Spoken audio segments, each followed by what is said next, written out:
Daniel Cross had not expected the loneliness to become a living thing. Yet every night, when the apartment lights dimmed and the heater rattled like failing lungs, the silence wrapped around him until he felt it pressing against his ribs.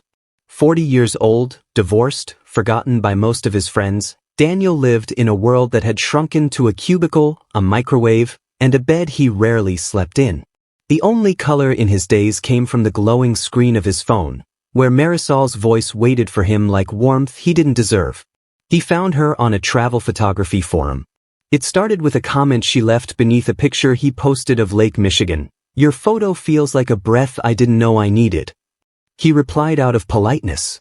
She answered within minutes. By midnight, they were trading memories, fears, playlists, and half-truths neither wanted to examine too closely. Her messages came with laughing emojis, voice notes full of warm Jamaican vowels, and little details that seemed designed to make him feel seen. At first, he told himself he wasn't getting attached. She lived thousands of miles away. She was too young, too vibrant, too unreal. But the more she spoke, the more she carved light into the dim corners of his routine. Soon he waited for her good morning messages like medicine. Soon he checked his phone every hour. Soon she became the first thing he thought about in the morning and the last thing he whispered to before sleep. "Good night, Mari."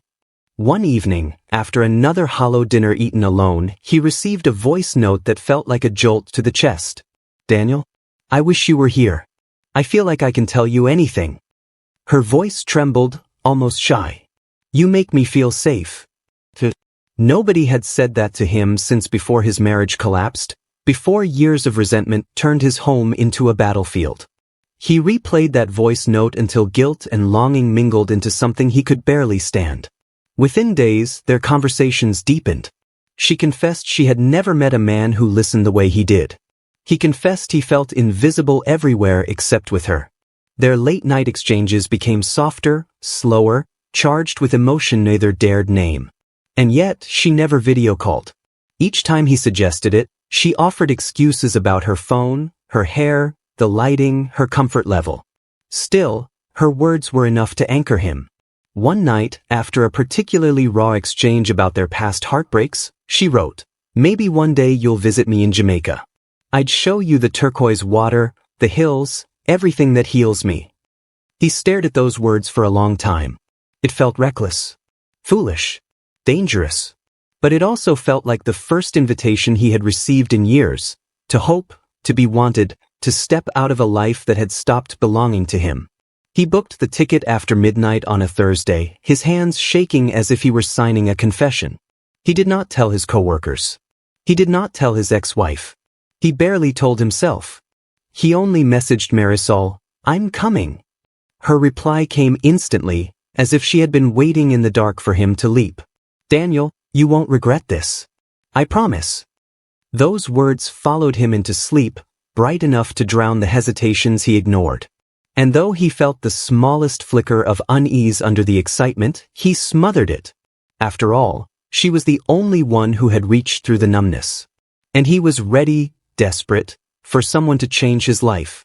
Everything felt inevitable. Daniel stepped out of Sangster International Airport with the humid Jamaican air pressing against him like a heated blanket. For a moment, he simply stood there, stunned by the brightness, sunlight that felt too honest, too sharp, too revealing. He clutched his backpack strap as if grounding himself. He was really here. He had crossed an ocean for a woman whose face he had never seen move, whose smile he only knew in still images. The thought should have terrified him, but excitement drowned everything else. "Welcome to Jamaica, sir," a taxi driver called, waving him over. Daniel forced a polite smile and shook his head. He needed to wait. Marisol had said she would meet him, right outside the main exit. She made it sound like a scene from a romance film. But 10 minutes passed. Then 20. Then 40. Daniel checked his phone again, no new messages. The earlier rush of joy slowly thinned into uncertainty. People around him reunited with friends, lovers, family. Laughter carried through the air while the smell of fried plantains drifted from a nearby stall. And he just stood there, refreshing his screen over and over. Finally, a message appeared. "Daniel, baby, I'm so sorry. Something came up. I'm on my way.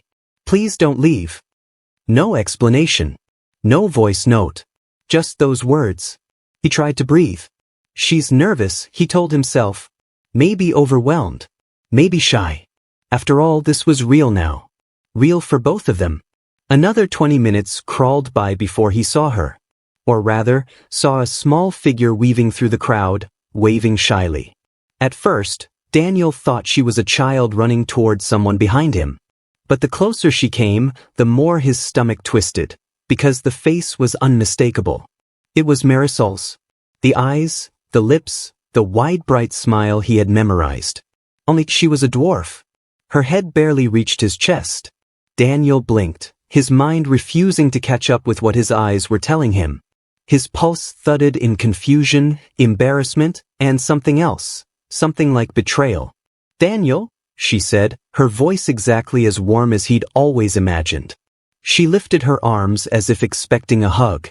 He forced himself to bend down and embrace her, hoping she couldn't feel how tense he was. "Hi, Marisol." She clung to him for a moment longer than he expected, as if terrified he might vanish. When she pulled back, she searched his face with an anxious seriousness that didn't fit the moment. "I know you're surprised," she whispered. "I should have told you. I was scared you wouldn't come." He didn't know how to respond. His mind battled between shock and guilt. He hated himself for feeling thrown off. She was still the same person who had whispered safety and softness into his nights. But she had lied. Hidden something fundamental about herself. "It's okay," he said, though it wasn't. I just didn't expect." "I know," she murmured, looking down. "But you're here, and that means everything." Before he could gather his thoughts, she took his hand, small, soft, trembling, and gestured him toward the parking lot. "The others are waiting." "The others?" Daniel echoed. "Oh, my cousins," she said quickly. "They came with the car. They wanted to meet you." Something cold slid into Daniel's spine. He didn't remember agreeing to meet anyone else. He had imagined a quiet greeting, a shy laugh, maybe a walk by the shore. Not cousins. Not plural. But he followed her anyway, reminding himself this was only awkward because it was new. Because he was still adjusting. Because he didn't want to hurt her. As they walked, he noticed she kept glancing around, as if checking whether someone watched them. Once, she squeezed his hand harder than necessary. "Marisol, are you all right?" he asked. She offered a small, strained smile. "Of course. I'm just happy you're finally here." But the lie sat between them, unspoken, heavy, undeniable, marking their first moments together with a tension he couldn't explain. And as they approached a dark car idling at the edge of the lot, a figure inside lifted his head and stared at Daniel with an expression that felt like a warning. The car ride felt longer than it should have. Daniel sat in the back seat beside Marisol, her hand resting lightly on his knee as if trying to anchor him in place. In the front, the man who had stared at him in the parking lot drove silently, barely acknowledging Daniel's polite greeting. He introduced himself as Dre, but the name felt more like a warning than an introduction. The road wound upward through dense greenery, the air growing cooler as they climbed. Houses thinned out until only scattered shacks dotted the hillsides. With each turn, Daniel's unease stretched tighter. He kept telling himself it was normal to feel out of place. New country. New environment. New relationship. Anyone would feel disoriented. But something about the silence in that car felt intentional. Controlled. At one point, Dre glanced at him through the rearview mirror. No smile. Just a slow, assessing look. "You tired from the flight?" he asked. Yeah," Daniel answered, unsure whether the man actually cared. Marisol jumped in quickly. "He's been traveling all day. I told him we'd get him settled." Dre grunted, as if her explanation offended him somehow. Daniel noticed the way her fingers tightened around his knee. Her sleeve shifted, revealing a faint bruise near her wrist. She tugged it back down instantly. Daniel pretended he hadn't seen. After 20 more minutes of sharp turns, the car pulled up to a large 2-story house perched alone on a steep hill. It was painted a faded yellow, its wooden shutters hanging crooked as if they'd long given up resisting the wind. The surrounding yard was unkempt, grass knee-high, a rusted swing set leaning to one side. It didn't look like a home. It looked like a waiting place, somewhere people stayed, not lived. Marisol squeezed his hand. "Welcome," she said softly, almost apologetically. He carried his bag up the creaking steps. The front door opened before they reached it. 2 more men stood inside, one thin and jittery, the other tall with heavy shoulders. Both stared too long, too directly. "These are my cousins," Marisol said, her voice too bright. "Carl and Rayon." Daniel nodded stiffly. "Nice to meet you." Rayon's gaze didn't shift. "You come a long way." "Yeah," Daniel said. "I did." Inside, the house smelled faintly of damp wood and something chemical beneath it. The living room was cluttered with old furniture, mismatched chairs, and a TV that flickered even when turned off. Locks lined the hallway doors, multiple locks on each, as though someone feared what might come out rather than go in.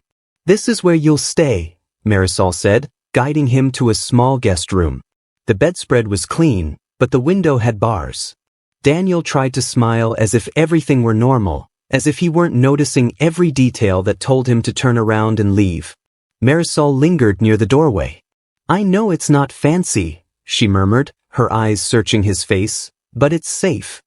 He almost laughed. Nothing about this place felt safe, but her expression was too fragile. Too haunted. "I'm just happy to be here," he lied gently. Her shoulders sagged with relief. "Tomorrow, I'll show you the coast. It's beautiful there. You'll see why I love it." Before Daniel could respond, Dre called from the hall. "Mari, come talk." Her whole body went rigid. She forced a smile at Daniel, then stepped out quickly, closing the door behind her.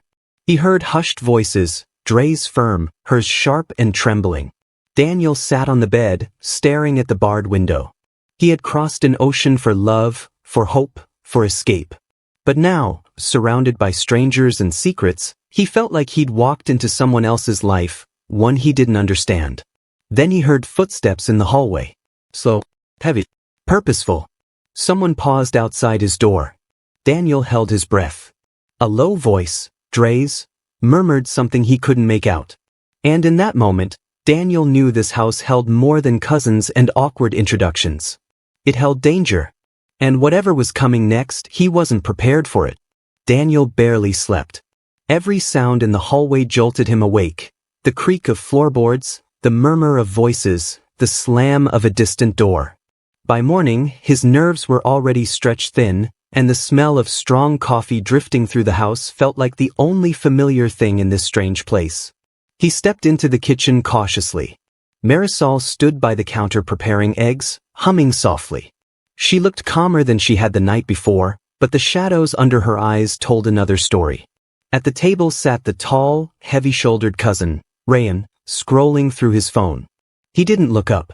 But the man Daniel felt instantly wary of was the one leaning against the doorway, the muscular, cold-eyed cousin he hadn't formally met yet. The one whose stare last night felt like a threat whispered through the wood. He pushed off the doorframe and stepped forward. "You must be Daniel," he said, voice low, unimpressed. "I'm Jared." His hand extended, but his eyes were fixed, not on Daniel's face, but on his reactions as if searching for a weakness. Daniel shook his hand. Jared's grip was crushing, too deliberate. "Good to meet you," Daniel managed. Jared didn't release immediately. "Mari told us a lot about you." "Mari." The nickname slid from his mouth with a familiarity Daniel couldn't place. Too personal. Too practiced. Marisol's shoulders stiffened. "Jared, stop. You're making him uncomfortable." Jared finally let go, smirking. "Just getting to know our guest." Daniel sat down, feeling Jared's stare burn into the side of his face while he ate. Every time he lifted his gaze, Jared was already looking at him, calculating, dissecting, silently daring him to look away first. Marisol placed a plate in front of Daniel. Her fingers briefly touched his wrist. An apology, a reassurance, maybe a warning.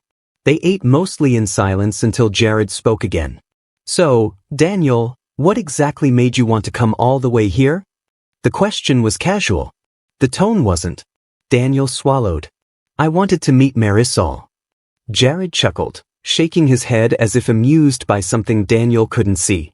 But just for her. Something in his words felt like a test. Marisol snapped, "He cares about me. That's why he came." Rayon looked up for the first time.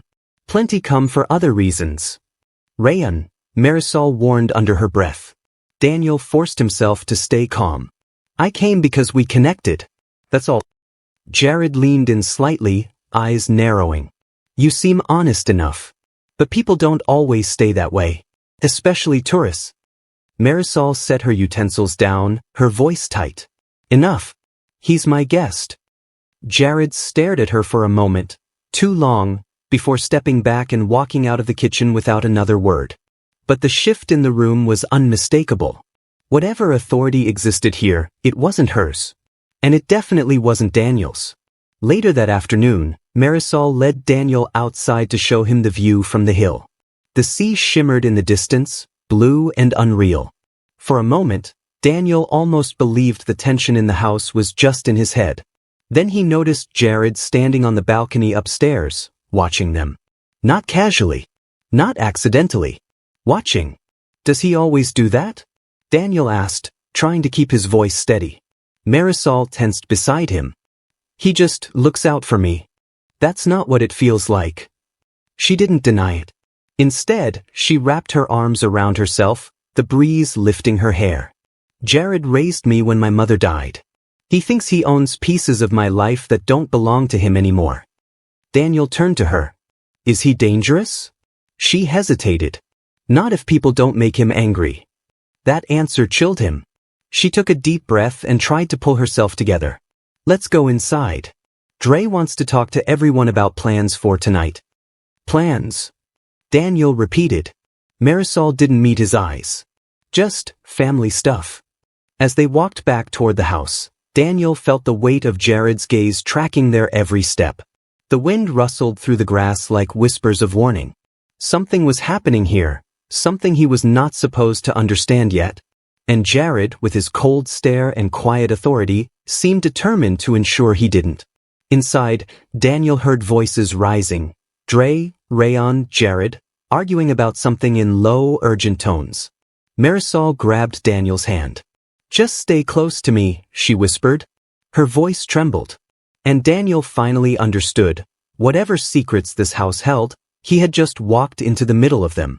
Daniel stayed close to Marisol as she led him down the narrow hallway. The argument inside the living room died the moment they walked in, 3 pairs of eyes turning toward him with the same unreadable expression. Dre stood with his arms crossed. Rayon paced. Jared sat in the corner, tapping his boot against the floor in slow, deliberate rhythm. Marisol gave Daniel a small, tight smile, then crossed her arms as if bracing herself. "We're going out tonight," she said. "My uncle's having a gathering. It's tradition." Jared raised his chin. "And outsiders don't always get invited." Rayon snorted. "Unless they're useful." Daniel's stomach tightened. He tried to keep his voice calm. "If it's family only, I can stay here." Jared's gaze sharpened. "Nobody stays in this house alone." That sentence hit Daniel harder than he expected. A rule? A warning? A threat? Marisol stepped in quickly. "He's coming," she said firmly. "I want him with me." Silence stretched. Finally, Dre nodded once. "Fine. But we leave after dark." The conversation ended there. No explanations. Just decisions made over his head like he wasn't even in the room. Back in the guest room, Daniel dropped onto the mattress, rubbing his temples. Everything inside the house felt wrong. Too controlled, too tense, like every wall had ears. Marisol closed the door softly behind her and sat beside him. "I know this is overwhelming," she whispered. "Overwhelming isn't the word," Daniel said. "Marisol, why does it feel like your cousins don't want me here?" She lowered her head. "Because they think every man who talks to me wants something." "What do they think I want?" Her voice wavered. "To take me away." Daniel blinked. "Wouldn't that be your choice?" She didn't answer immediately, and that silence told him more than anything she could have said. He studied her face, the tremble in her lip, the fear hiding behind her eyes. Marisol, what aren't you telling me? She opened her mouth, then closed it again. Her fingers twisted nervously. I wanted you to meet them slowly, she whispered. But everything happened so fast. I didn't expect you to book the ticket. I didn't expect you to show up. But I'm here, he said softly. I'm here because I care about you. Her eyes glistened. I know. And that's why I'm scared. The confession hit him like cold water. Before he could ask more, footsteps echoed outside. Heavy. Close. Marisol shot up from the bed. Jared's voice drifted through the door. Mari? You in there? She pressed a finger to her lips, motioning Daniel to stay quiet, then opened the door only a few inches. I'm talking to him, she said. Jared pushed the door wider with the back of his hand, scanning the room, lingering on Daniel. Don't take too long. We need you ready. Marisol forced a nod. Jared shut the door, but the message was clear. He would always know where she was. She turned back to Daniel, breath shaking. Please, just trust me today. Tonight. After that, I'll explain everything. Daniel nodded, though uncertainty clawed at him. I trust you. She looked relieved and heartbroken at once. Night fell quickly, swallowing the hills in deep blue shadows. When Dre called them to the living room, Daniel noticed something he hadn't before. The hallway doors were all shut. Every single one. And each had multiple locks installed on the outside. His breath faltered. Locked doors were meant to keep someone inside. Marisol slipped her fingers into his. Don't look, she whispered. Just walk. But he couldn't stop thinking about those doors. What had been behind them? What had needed to be locked in? Outside, an old truck waited, engine running. Jared and Rayon climbed into the back. Marisol gestured for Daniel to sit beside her in the front. As Dre pulled away from the hill, the house shrank behind them, dark, silent, secretive. Daniel glanced at Marisol. Her expression was tense, almost resigned. What happens at this gathering? He finally asked. She stared out into the darkness. You'll understand, she murmured, whether you want to or not. Her voice carried a dread Daniel felt deep in his bones. And ahead, down the winding road, faint music drifted through the night, beckoning them toward a truth he wasn't ready to face.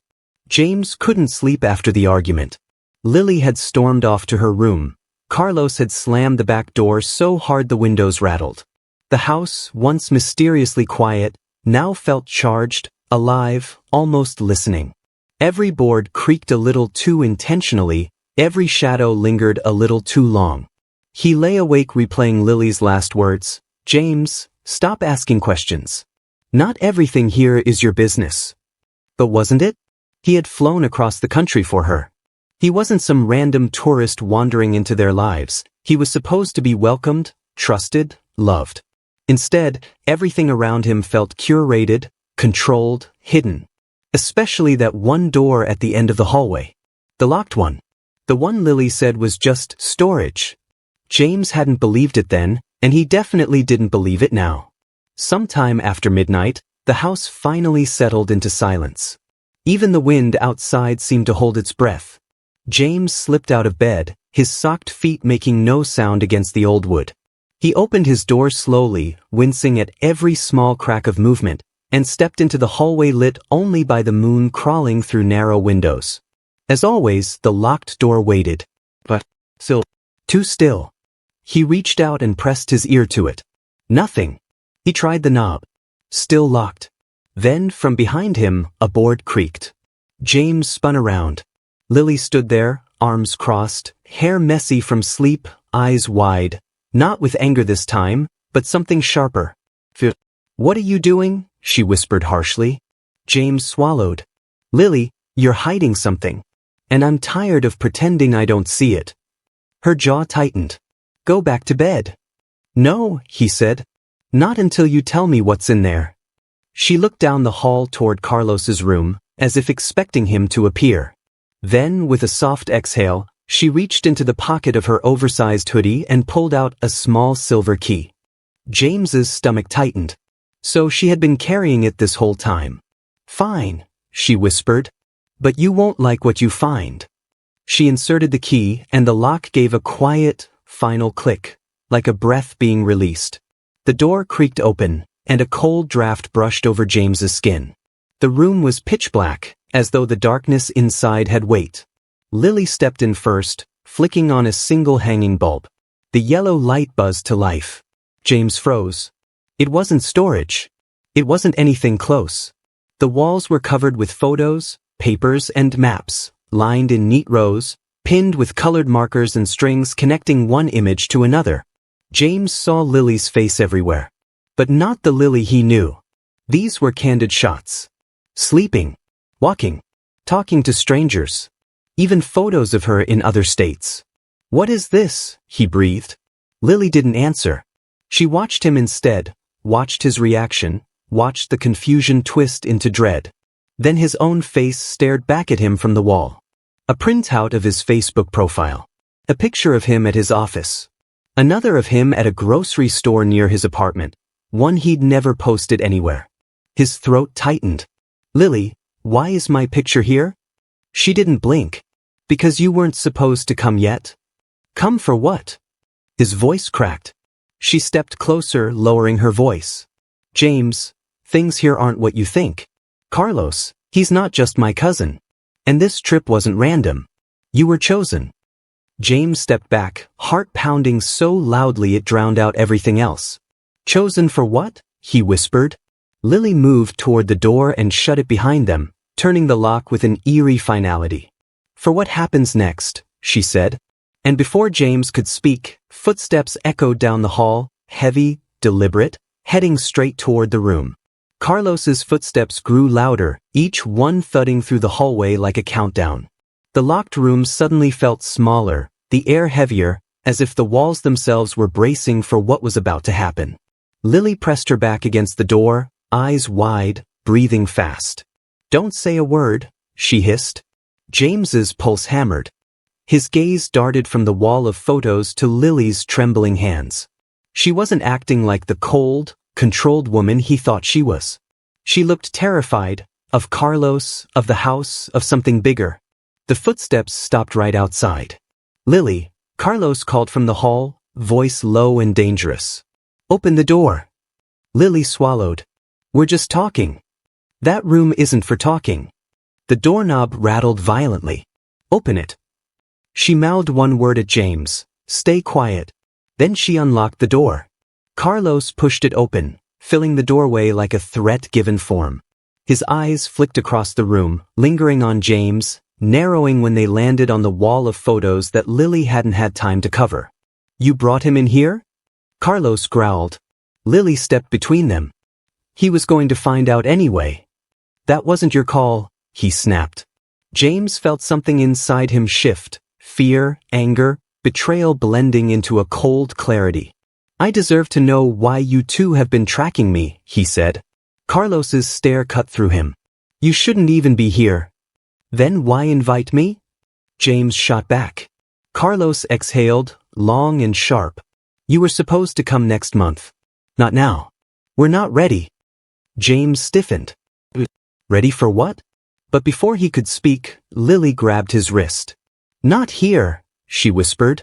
"We need to talk somewhere he can't hear every breath we take." Carlos stepped forward. "You're not going anywhere." Lily's eyes flashed with something fierce. "Try to stop me." For a moment, the tension in the room felt like it might explode into violence. Then Carlos shifted his gaze away, jaw tightening. "Fine," he muttered. 15 minutes. And don't try anything stupid." That was all the permission Lily needed. She pulled James out into the hallway, guiding him quickly toward the back of the house. Her fingers were ice cold. Once they reached the laundry room, far from Carlos's view, she shut the door and leaned against it, shaking. "James, you were never meant to get hurt," she whispered. "But my uncle, Carlos, he's involved in something dangerous. Something that pulled me in long before I met you." "Something like stalking people?" James asked. She winced. "We watch people, yes. Certain people. People chosen by the group." "The group?" "You'll understand soon," she said, voice trembling. "But right now, All that matters is getting you out of here before Carlos decides you're a problem he needs to solve. Why would he do that? James whispered. Because you know too much. And because I broke the rules. She looked at him, eyes pleading. I wasn't supposed to get close to you. James felt a cold wave move through him. Lily, what exactly did you get me into? She stepped closer. If you stay, he'll make sure you never leave. So listen carefully. When he goes outside for his cigarette, he always does a round one, you and I will slip out the back. There's a trail behind the house that leads to the old road. Once we reach it, we can call for help. You and I. James echoed. You're coming too? Her eyes softened with something like regret. I can't stay here anymore. Not after this. A floorboard creaked outside the laundry door. Lily's breath hitched. Carlos was pacing, listening. James lowered his voice to a whisper. Do you trust this plan?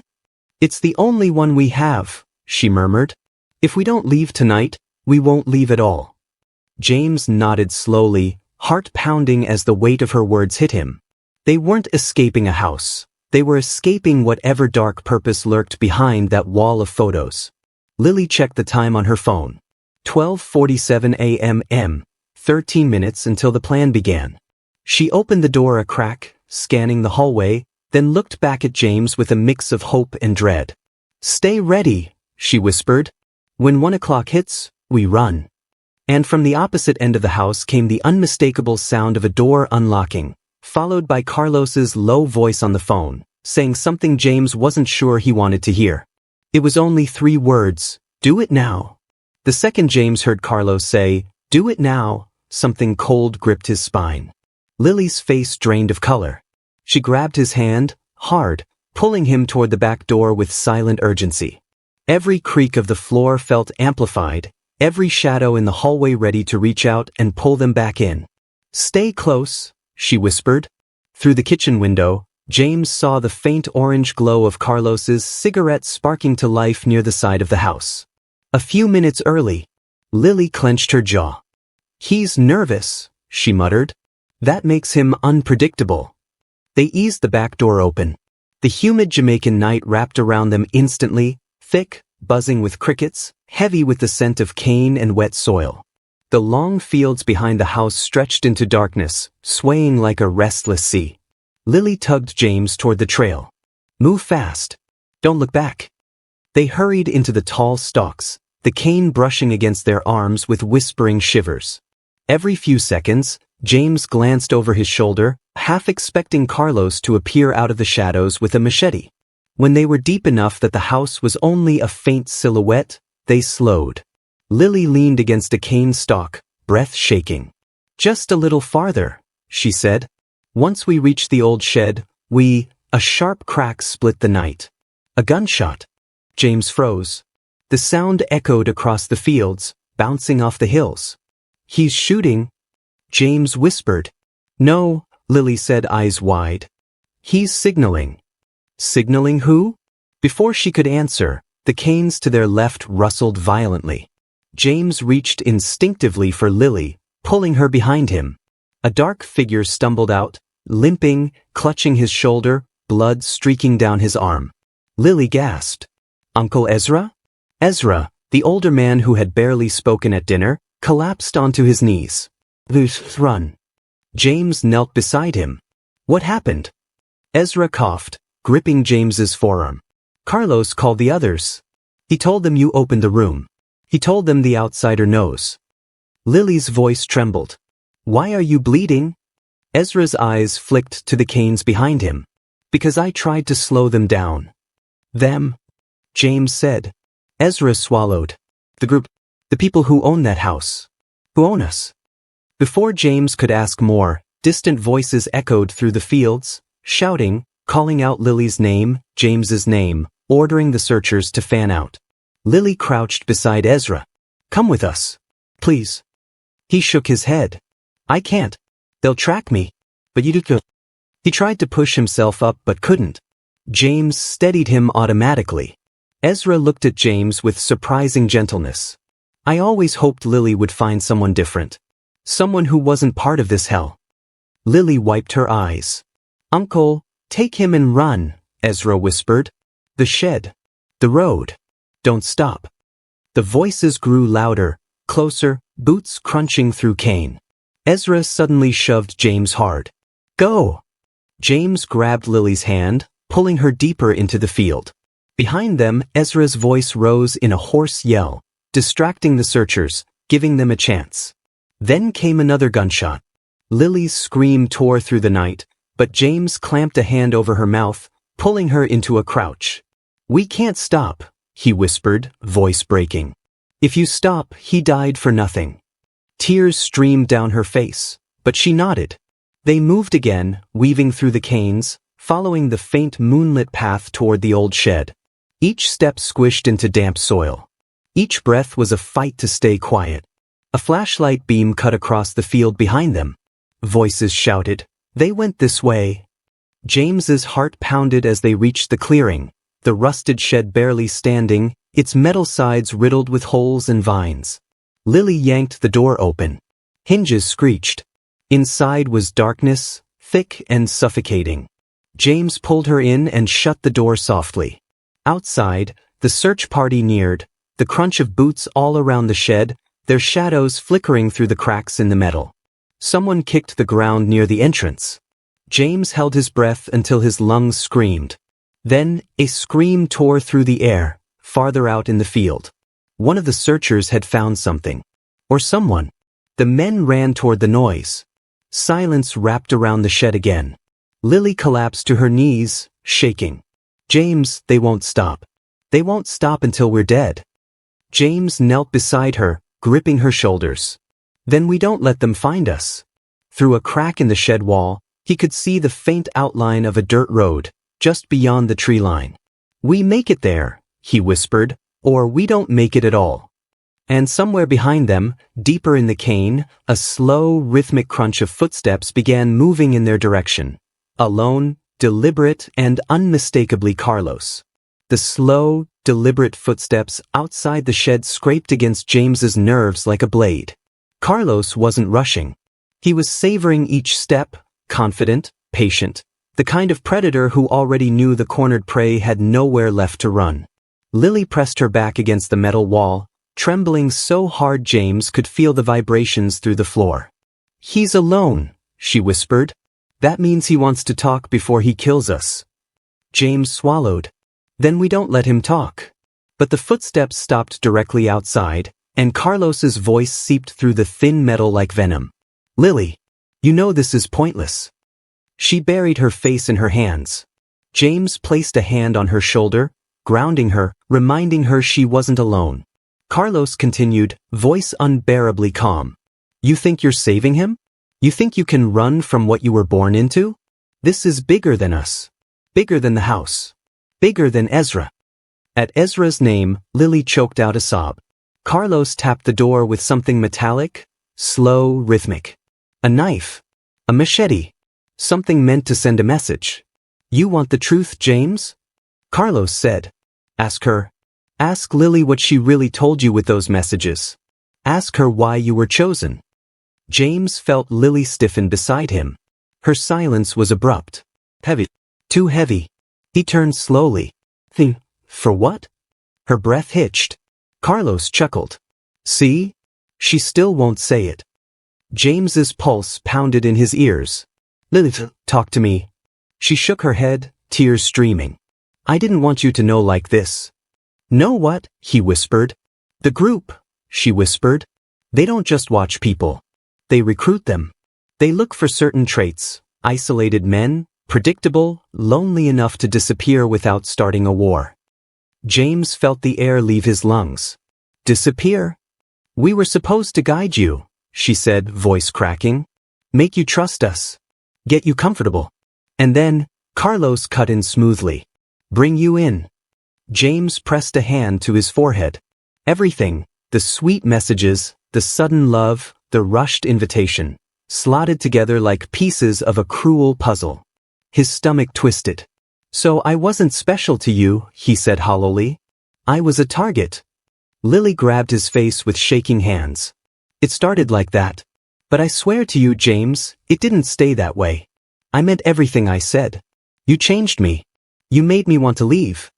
Carlos laughed outside. Keep telling him that, Lily. He'll believe it right up until the moment the blade touches his throat. James stood, anger finally overtaking fear. You're lying, he said to the wall, to Carlos. You're trying to turn us against each other. Carlos tapped the metal again, 3 slow strikes. You think I need to lie? Look at her.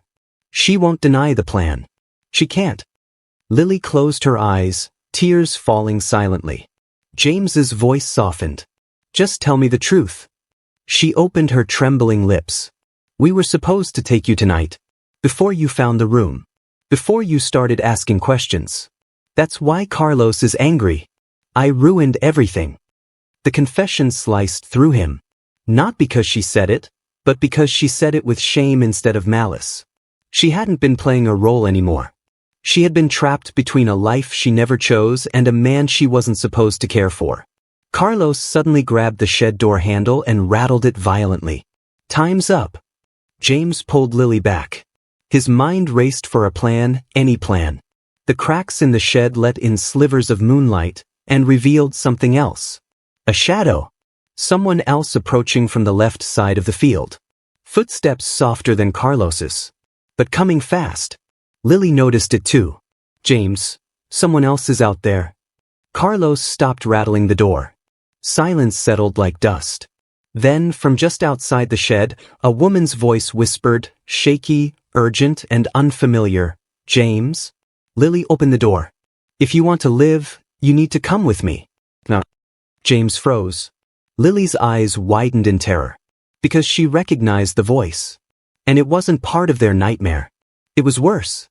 The shadow outside the shed moved closer, careful and deliberate. James's heart hammered so loudly, he thought Carlos might hear it even through the metal walls. Lily clutched his hand, her knuckles white, and whispered, Trust me, this is our chance. The door creaked under a soft push, and a slim figure slipped inside. A woman unknown to James, but with eyes sharp and determined, glanced at him and then at Lily. Quickly, she hissed. There isn't much time. He knows we're here. James hesitated for the briefest fraction of a second, and that was enough. Carlos's voice bellowed from the field. I told you, Lily. Step out. The woman grabbed James and Lily by the arms, yanking them toward a side exit hidden behind a stack of rusted barrels. Moonlight cut through the cane stalks as they sprinted across the damp, uneven ground. The night was alive with sounds, shouting, footsteps, the distant bark of a dog, but the trio moved fast, weaving between shadows. Behind them, the screams of Carlos and his followers pierced the night. Run faster, the woman urged, and her voice had a metallic edge, like someone accustomed to giving orders in life-or-death situations. James couldn't even catch her name. There was no time. As they reached the edge of the cane fields, a patrol of armed men appeared, heading directly for Carlos and his group. The unknown woman paused, grinning faintly. This is your turn, she said. Watch.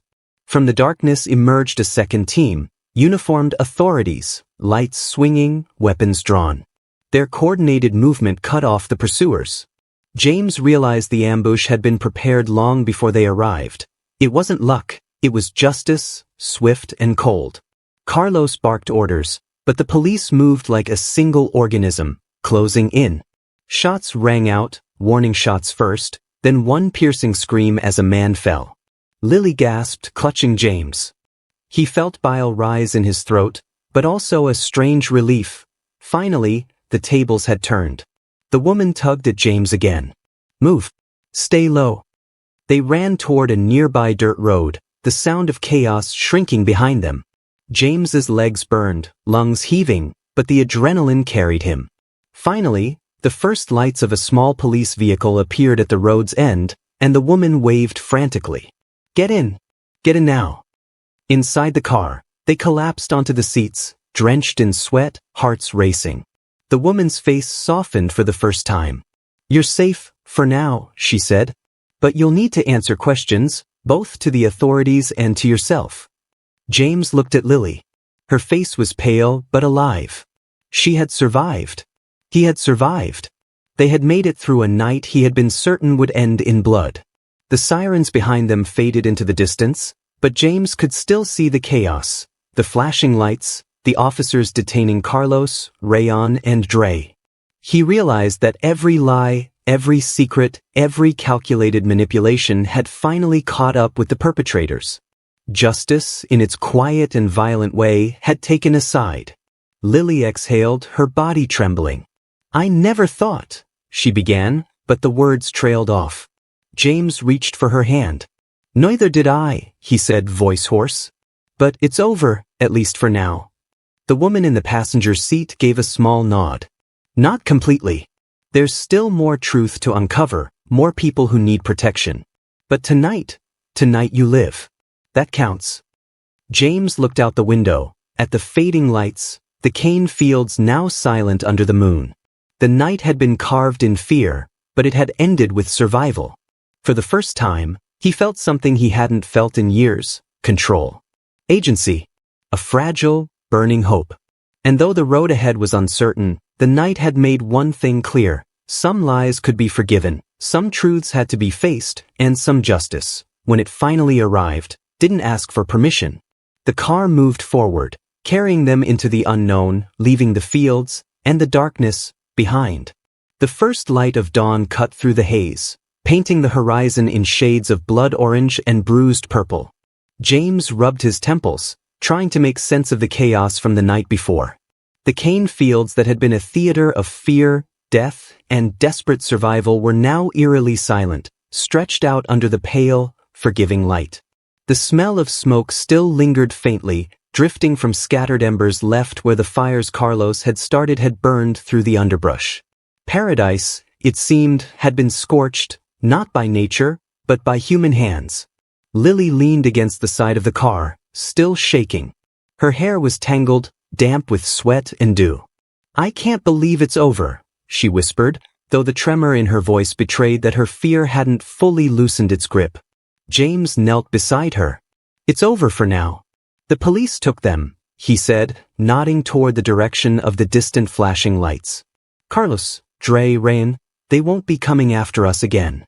Lily closed her eyes, exhaling a breath she hadn't realized she'd been holding for hours. "I thought I'd never see daylight again." Her hand found his, gripping it tightly. "I thought I'd lose you, or worse." James squeezed back. "You didn't.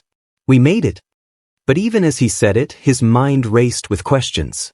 Ezra's warnings, the room of photos, the hidden truths, it was all a puzzle that didn't feel complete. Even with Carlos in custody, the magnitude of what he'd stumbled into weighed heavily. The woman who had helped them escape sat silently in the front seat, eyes scanning the horizon as if anticipating threats James couldn't see. "The group isn't gone," she said finally. Her voice was low, steady, yet there was a note of warning. "They have members in other towns. Others will come looking if they know the plan failed." James turned toward her.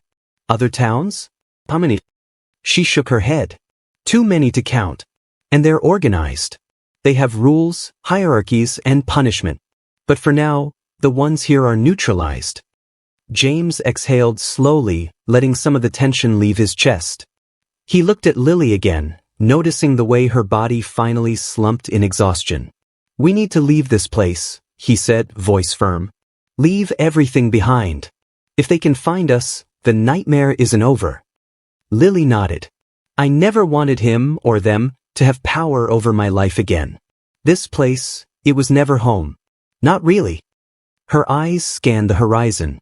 The burned cane, the broken windows of the house, the shadows of palm trees bending in the wind, it was paradise in ruins. The car started moving, slowly at first, down the winding dirt road that led away from the hill. James watched the fields shrink behind them, every curve and every hollow hiding memories he couldn't forget. The night had left its mark, the scent of fear, the taste of panic, the echo of gunfire and screams. Paradise had burned, and with it, the illusion of safety. "You'll need to testify," the woman said suddenly, breaking the silence. "Everything you saw, everything that happened, it will be important for the authorities to know." James felt a chill. Testify. Speak out. Relive it. The thought made his stomach tighten, But deep down, he knew she was right. Justice couldn't stop at capturing Carlos. Others needed to know. Others needed protection. Lily's voice softened. We'll do it together. Whatever it takes. James glanced at her, noticing a fragile, newly formed strength in her eyes. Together, he agreed. For the first time since arriving in Jamaica, he let himself take a deep breath. The horror of the past hours still clung to him, but so did the raw, undeniable relief of survival. They had escaped the trap, evaded death, and uncovered truths that few would ever believe. The sun rose higher, flooding the road with light. The burned cane fields, the ruined house, and the memory of Carlos's cold stare receded behind them, replaced by open land and the distant promise of safety. And though the scars would remain, on their bodies, on their minds, on their hearts, there was hope. A fragile, trembling hope, like the first shoots of grass pushing through scorched soil. James reached for Lily's hand, entwining their fingers. We leave today, he said. No looking back. No regrets. Only forward. Lily nodded, her lips pressed together in determination. Forward, she echoed. The car drove on, carrying them away from the wreckage of paradise, away from lies and blood, and into a world that was theirs to reclaim. For the first time, James realized that survival was not just about escaping danger, it was about reclaiming life, truth, and love from the ashes of deceit. And as the horizon stretched before them, endless and bright, he understood that the night justice had chosen a side had changed everything. The road stretched endlessly ahead, lined with palm trees swaying lazily in the tropical breeze, as if the world outside the island had forgiven itself for the horrors that had unfolded in the cane fields. James sat silently, staring out the window, hands clasped tightly. His fingers still shook from the adrenaline that had surged through him, a storm that had only begun to settle. Lily, beside him, stared at her lap, hair damp and tangled, her face pale yet resolute. You think it's really over? James asked finally, voice low. Lily didn't answer immediately. She traced her fingers along the seat, avoiding his gaze. It can't be, she said softly. Not entirely. There are still others, people in the network we don't know about. And Carlos, he's only one piece of it. James swallowed hard. I thought we'd left it all behind. The lies, the fear, everything. She looked up, eyes filled with a mixture of determination and lingering doubt. We left the immediate danger. But the shadows, those stay. You'll see them in your dreams. In every quiet corner. In every unexpected knock or glance. They're part of us now. He nodded, the weight of her words settling like stones in his chest. Yet beneath the fear, there was something else. A spark of clarity, a fragile sense of survival he hadn't known he could feel after the last week's chaos. The car slowed near a small, isolated town far from the hill, far from the cane fields, far from the house that had imprisoned them in terror. A small police station stood at the edge of the main street, and beyond it, the ocean shimmered like molten silver under the rising sun. Lily turned to him. This is where we start, she said. We testify, we tell everything. And after that, we disappear if we have to. New names, new lives.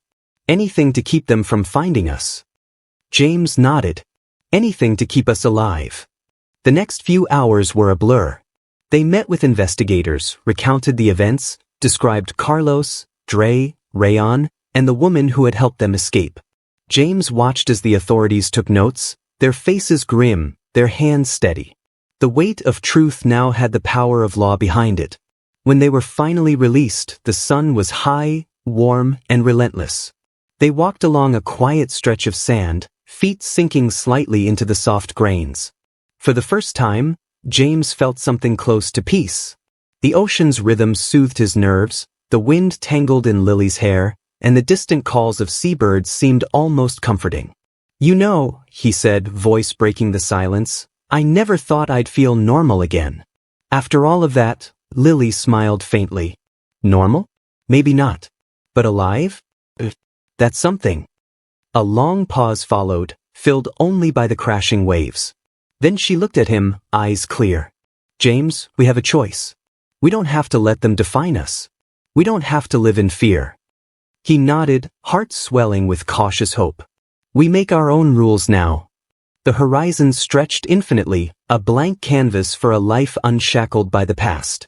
And though shadows would linger, memories of fear, of blood in the cane fields, of the room they shouldn't have opened, they could be faced. Together. As they turned back toward the town, their hands intertwined, James realized the truth that had eluded him. Survival was not merely escaping death. It was reclaiming control, embracing honesty, and trusting someone enough to face the darkness with them. Yet, deep inside, a shiver remained. Even in the safety of the sun, the mind never forgets the secrets carved in fear. Somewhere, in the hidden corners of Jamaica, the network still existed. Carlos would answer questions, but others, faceless, patient, organized, would wait, watching, calculating. James breathed in the salty air. We'll be ready if they come, he said quietly. Lily leaned her head against his shoulder. We survived what they threw at us. We'll survive whatever comes next. And as they walked together, the shadows behind them grew smaller, but they never fully disappeared. Some darkness, James realized, always stayed behind. But in that moment, beneath the blazing Caribbean sun, there was light.